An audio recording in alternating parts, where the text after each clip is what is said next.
નમસ્તે વિદ્યાર્થી મિત્રો. નમસ્તે. ધોરણ 11 ના નામાના મૂળ તત્વો વિષયના વર્ગખંડમાં આપનું હાર્દિક સ્વાગત છે.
મારું નામ પટેલ ફેની રાજેશ કુમાર છે.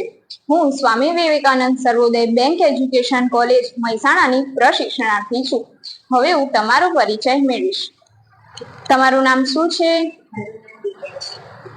તમે ક્યાંથી આવો છો? તો વિદ્યાર્થી મિત્રો, આજે આપણે નામાના મૂળ તત્વો વિષયના એક મહત્વના એકમ માલ મિલકત ખાતાના નિયમ વિશે અભ્યાસ કરીશું. મિત્રો, ધંધામાં માલ અને મિલકતના ખાતા હોય છે. ધંધામાં વેપારી જે ચીજ વસ્તુઓનું વેચાણ કરે છે તે માલ છે અને ધંધા દ્વારા દ્રશ્ય કે અદ્રશ્ય બાબત અંગે હક ધરાવે અને તેનું નાણાકીય મૂલ્ય હોય તે મિલકત છે. જેમ કે જમીન, મકાન, યંત્ર, ફર્નિચર એ દ્રશ્ય મિલકતો છે. પાઘડી, પેટન્ટ્સ, કોપીરાઇટ, ટ્રેડમાર્ક્સ એ અદ્રશ્ય મિલકતો છે. ધંધામાં માલ અને મિલકતને લગતા વ્યવહારો થતા હોય છે. માલ કે મિલકતો ધંધામાં આવે છે અથવા ધંધામાંથી જાય છે. તો વિદ્યાર્થી મિત્રો, હવે આપણે કેટલાક ઉદાહરણ જોઈશું.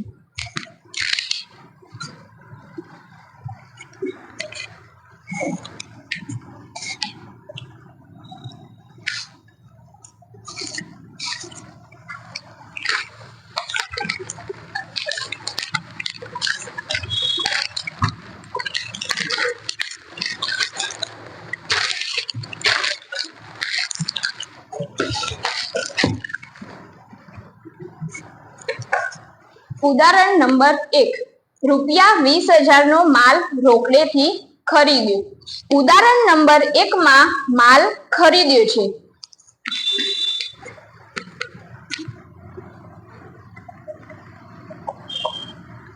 એટલે કે ધંધામાં માલ આવે છે. તો જ્યારે ધંધામાં માલ આવે ત્યારે તેની હિસાબી અસર ઉધાર થાય.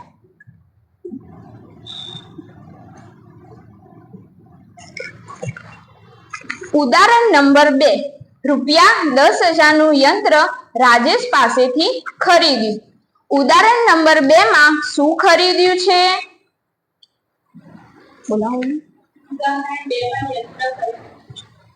ઉદાહરણ નંબર 2 માં યંત્ર એ શું છે?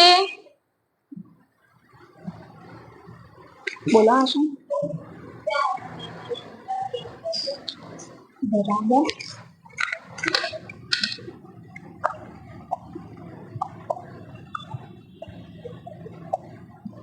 યંત્ર એ ધંધામાં આવે છે કે જાય છે?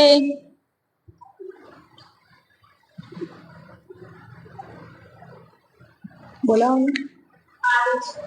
બરાબર. તો યંત્ર ધંધામાં આવે તો કઈ હિસાબી અસર થાય?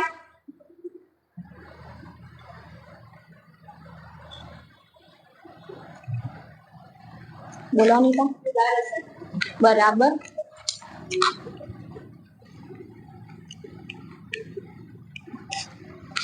ઉદાહરણ નંબર 3 ₹5,000 નું ફર્નિચર રોહિણીને વેચ્યું. ઉદાહરણ નંબર 3 માં ફર્નિચર વેચ્યું છે એટલે કે ફર્નિચર એ મિલકત છે.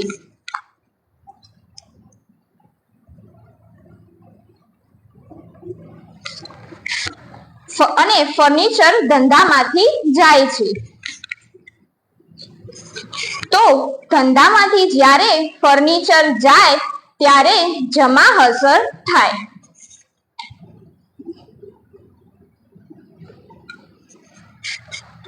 ઉદાહરણ નંબર 4 ₹15,000 નો માલ વેચ્યો. ઉદાહરણ નંબર 4 માં શું વેચ્યું છે? બોલો જી. બરાબર.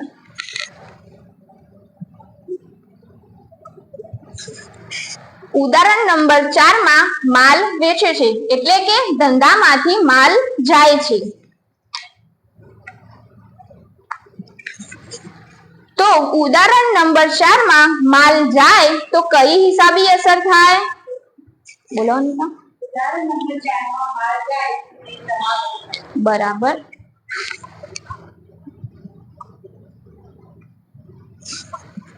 ઉદાહરણ નંબર 5 ₹1,000 ની સ્ટેશનરી ખરીદી. ઉદાહરણ નંબર 5 માં શું ખરીદ્યું છે? બોલો દિયા. બરાબર. સ્ટેશનરી એ શું છે? બોલો અનિતા. બરાબર. સ્ટેશનરી એ મિલકત છે.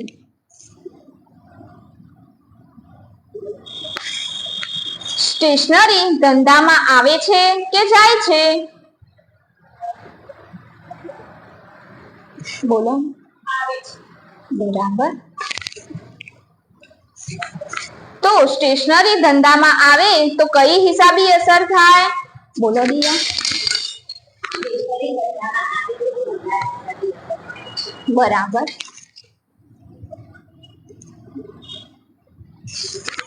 તો આ ઉદાહરણમાં સમજ્યા પ્રમાણે ઉદાહરણ નંબર 1, ઉદાહરણ નંબર 2 અને ઉદાહરણ નંબર 5 માં જ્યારે માલ કે મિલકત આવે છે ત્યારે તેની હિસાબી અસર ઉધાર થાય છે અને ઉદાહરણ નંબર 3 અને 4 માં માલ કે મિલકત જાય છે ત્યારે તેની હિસાબી અસર જમા થાય છે.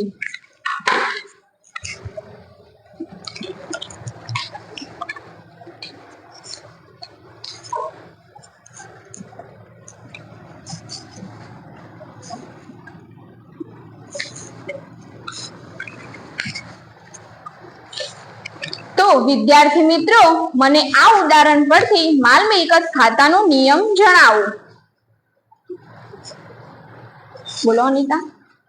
માલ મિલકતમાં વસ્તુ આવે, કોઈ મિલકત આવે તો તેની અસર ઉધાર થાય છે. માલ મિલકતમાં કોઈ વસ્તુ વેચાણ કરે તો તેની અસર જમા થાય છે. બરાબર.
તો માલ મિલકત ખાતાનો નિયમ છે માલ મિલકત આવે તો ઉધાર, જાય તો જમા.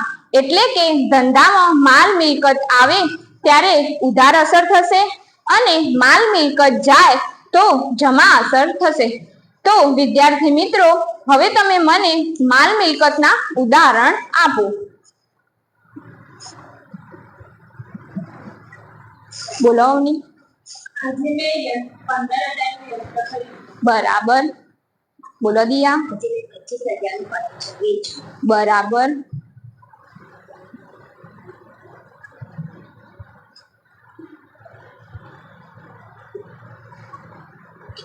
બોલો અનિતા. બરાબર. Thank you.